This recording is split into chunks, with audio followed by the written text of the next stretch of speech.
47 people were already dead before the riot crossed the 3rd Street. Not a war, not a rebellion. A chariot race had just ended badly. The man responsible was nowhere near the arena by then. He had gone.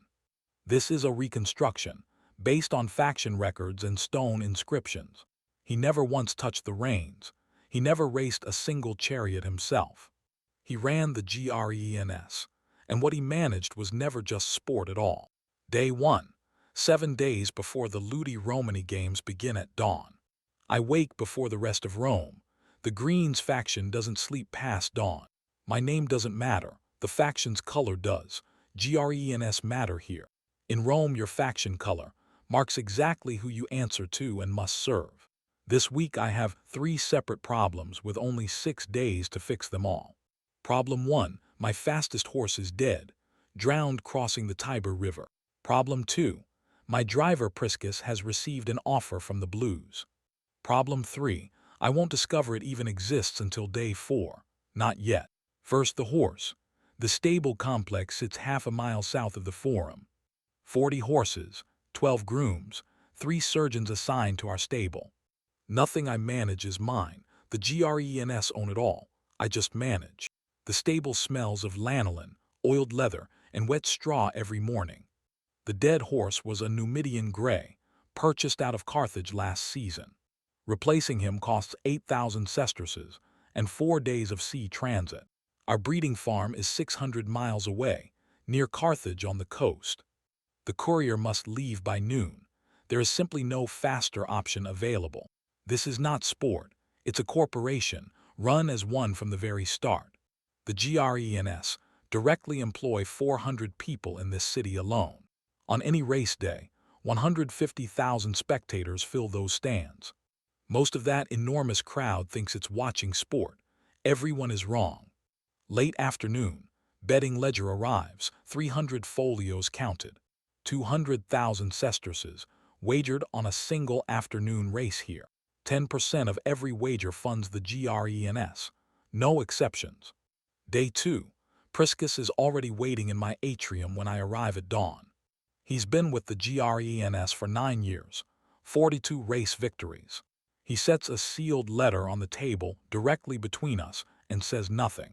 The wax seal on the letter is the Blue faction's mark. I don't touch it just yet. He doesn't tell me where it came from.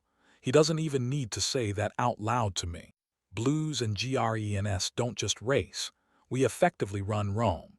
Priscus opens the letter himself and places it face up in front of me.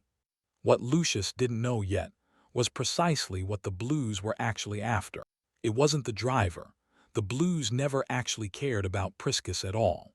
The records from this period clearly reveal what the Blues wanted from the start. The number clearly written in that letter, 2 million sesterces exactly. More than any provincial governor earns in 3 full consecutive years. Priscus looks at me steadily. I look at the number. The room stays very quiet. Day 3, Circus Maximus at dawn, before Rome has woken up at all. Priscus runs 12 practice laps around the track's spine, all of them clean. At the bronze turning post, the meta at each end, that's where drivers die. At that turn, the inside wheel lifts off the sand. Nothing can stop it. 3 drivers died here during the previous season, all at the same post. Priscus takes it clean each time, 12 times, no hesitation shown. I watch his hands closely, how he shifts the reins at each post. I've managed 17 drivers across 8 years. He is the best one. If Priscus leaves, replacing him takes at least 1 season, maybe 2. Day 4, another formal message arrives before I've touched my morning meal. The city praetor is reviewing the Grens, betting across districts. I've seen this kind of thing twice before. Both times it dissolved quietly. This time, no warning came from any of our established contacts in the court. 3 hours later, I know why. The praetor works for the Blues indirectly. Not directly, through a senatorial connection arranged over years. The formal review and the Priscus offer both come straight from the same source. The Blues don't need Priscus. They need me distracted. That's the real move. While I focus on the driver, the formal review closes in behind me. Day 5, I go to Vitellius. He's the GRENS sponsor here. Every major faction has one, a senator who provides legal protection. Vitellius meets me in his garden. He already knows before I can speak. He tells me to sit. He pours wine slowly. He takes his time with this. Vitellius leans. He says blues don't want Priscus, not the driver. They want the betting books, every entry, every number, every name in there. Our books handle 200,000 sesterces on every race day we run. Those books reveal exactly who owes what to whom throughout every district here. That is not sport. That's the most powerful list existing anywhere in Rome. He refills my cup slowly. He takes his time. He says there's a price here. To close the formal review, blues get 15% of the operation. Not the driver, not influence, just 15% paid out each week. No written contract, no document signed, an arrangement he calls it. The blues get their share. The review gets quietly and permanently buried. Priscus stays with GRENS.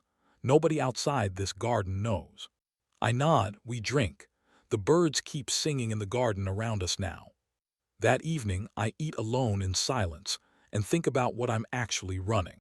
Not horses, not drivers, not races. Power, that's what I manage daily. This is exactly where this story takes its decisive and unexpected turn. Lucius believed the arrangement with Vitellius had resolved everything here. It resolved nothing. It made the underlying problem much harder to see. Day 6, race day is tomorrow. 24 heats begin right at dawn. Morning training. Priscus runs the practice lap both clean and fast. A stable boy brings a note with no name on it. I recognize the seal. This is where the historical record becomes very specific and very dark. The note doesn't come from the blues. It comes from inside the GRENS. Someone inside GRENS gave the blues our books 6 weeks prior. 6 full weeks before all of this started. The books were already gone then. The deal with Vitellius wasn't a solution at all. It was a performance. The blues already had the books. The Praetor's review was always just theater. Priscus was a distraction. The review was theater. I had fallen for both. I stare at the note for a long time. Outside, the birds have gone quiet. He's in the stable right now. The man who sold the books, 30 feet away. I fold the note carefully and step back from the entrance. I need time to think. Tomorrow there are 24 heats to run through. I cannot miss a single one. Whatever happened behind me this week, tomorrow's races still run on schedule. Day 7, race day. The circus fills before the second hour. The crowd fills every seat by the third hour, well before the heats begin. Priscus draws second position at the starting line and enters in the fourth heat. He takes the first turning post cleanly. The whole crowd erupts all at once. I watch from the Factio box, elevated, north end of the long track. Somewhere in those 150,000, the man who betrayed us is watching. I don't know which section he's currently seated in. I don't need to deal with him today. Today is the race. Tomorrow I deal with what happened right behind me. By the 6th lap, Priscus leads by 3 horse lengths, looking dominant. The blues driver pushes hard at the final post. Priscus holds his line. He wins. The greens win. I watch the scoreboard mark another victory. Around me the green supporters roar. Half the stadium follows their lead. The blues section across the track goes very quiet, very quickly indeed. I look at the sand below. Up here every race always looks clean and fair. I know what runs beneath every single race held anywhere in this city. The quiet deals in private gardens. The books no outsider should ever see. This was never sport. Politics has run all of it from the very ground up. Always, since the first chariot turned around the very first meta here in Rome. But what happened next is something nobody around Lucius had anticipated. That same night after the races, the man who sold the books found Lucius. The blues had promised payment when he delivered everything. They paid nothing. He came back. He wanted to stay. He'd taken nothing from the GRENS.